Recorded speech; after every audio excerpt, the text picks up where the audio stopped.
justamente entramos en nuestro bloque económico para hablar de este tema. Y lo vamos a hacer con un experto en gestión pública. Él es director de la maestría justamente de gestión pública de SAN. Nos referimos a César Fuentes, que ya nos acompaña.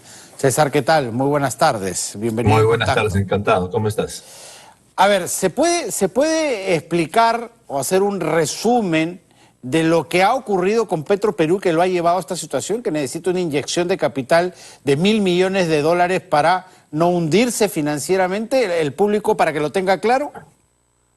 Sí, lo que ocurre es que Petroperú tiene crónicos problemas de gestión y lo que ha ocurrido ahora ha sido un tema de corto plazo.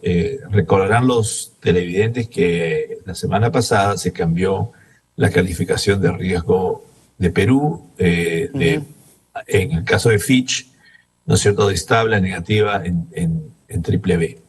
Esto ha significado generalmente, y eso es lo que significa, es que hay una revisión especialmente de lo que son créditos de corto plazo en muchas empresas que están ligadas al Estado. Y en este caso, el caso de Petroperú es lo que ha ocurrido. ¿Qué ha pasado? Ellos tienen que comprar combustible y no lo pueden hacer porque las líneas de crédito de corto plazo se las han cortado. Y eso es lo que justamente estamos hoy día, diría el Estado, resolviendo de corto plazo. Por eso que quizá ustedes han visto, o muchos televidentes también han sufrido, que escasez o que no ha habido pues, combustible, especialmente tanto de diésel como las gasolinas, especialmente las de 90, porque no ha habido efectivamente producción ocasionada porque estas importaciones valga decir, no hay producción sino importación directamente de diésel y de gasolinas, no ocurrió en las semanas anteriores.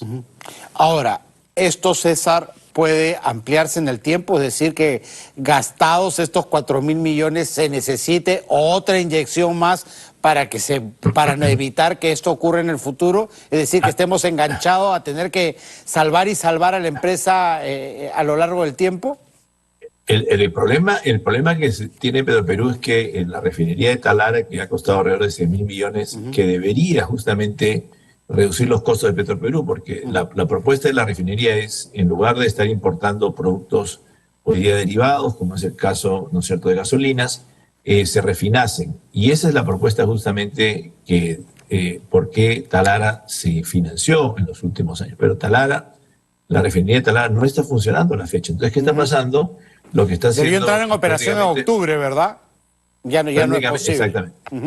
Prácticamente lo que tenemos es que Petroperú está siendo un importador más y lógicamente cuando suben los precios del petróleo y cuando yo tengo que comprar, como probablemente está pasando con petróleo, a precios spot y no planificados, estos costos son mayores. Y es lo que está pasando. Estamos trasladando, y Petroperú, que pensaría probablemente estar refinando petróleo hace unos meses, ahora no lo está haciendo, y los costos de operación pues se han ido al techo, ¿no?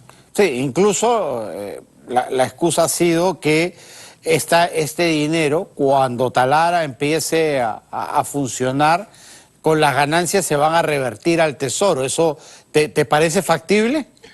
Es posible, yo creo que es un poco difícil porque el problema que tienes en Petroperú es un problema serio de gestión, que en algo va a aliviar lo que es la refinería, pero en esencia es un problema de gestión que ya se veía viendo, no de ahora, sino es un tema, y este es un tema estrictamente de corto plazo. Manejo de inventarios no es un problema estructural y grande de las empresas, pero ahí está habiendo una falencia. Hay temas más complicados de Perú, es el hecho de que no hay producción petrolera. Para que el televidente tenga idea, hace 30 años producíamos 120.000 barriles diarios. Ahora se producen poco más de 40.000, es decir, hay una brecha que se tiene que cubrir con importaciones. Y esta brecha lamentablemente va a seguir porque no hay una política agresiva de traer petroleras para explorar la selva, fundamentalmente, donde hay petróleo. Claro, y tenemos pues que, lamentablemente, con todo lo ocurrido al inicio de este gobierno, con los cambios en el directorio, un directorio además que está incompleto, porque todavía hay funcionarios que no son nombrados, lo que ha generado es que mucha gente que es funcionario de carrera en Petroperú salga y se vaya. Ahora, ¿cómo recuperar la gestión?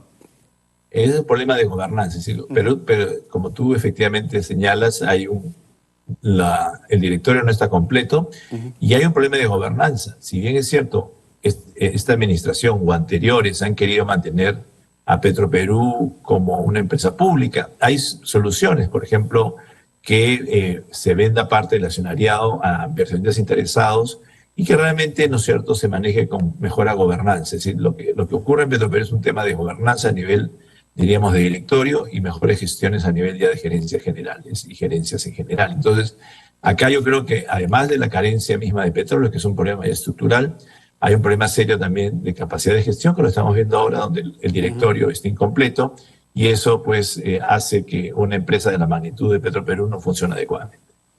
Sí, pues sí, y por lo que dices, no se avisora una solución a corto plazo todavía, ¿no? Así Finalmente. es. Así es, y la agenda pues, de privatización ha estado entre idas y venidas de Petroperú desde el año 94. Tenemos casi 30 años en que todavía el Estado no ha definido cuál es el rol de Petroperú.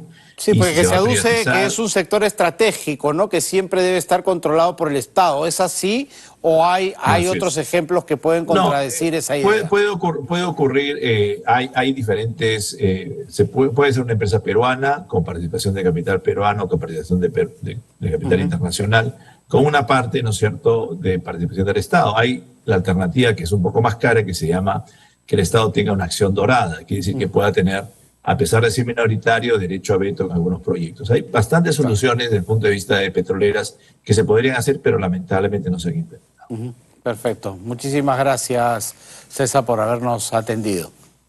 Encantado. César Fuentes, director de la Maestría de Gestión Pública de SAN, ha estado con nosotros. Cerramos así nuestro bloque económico.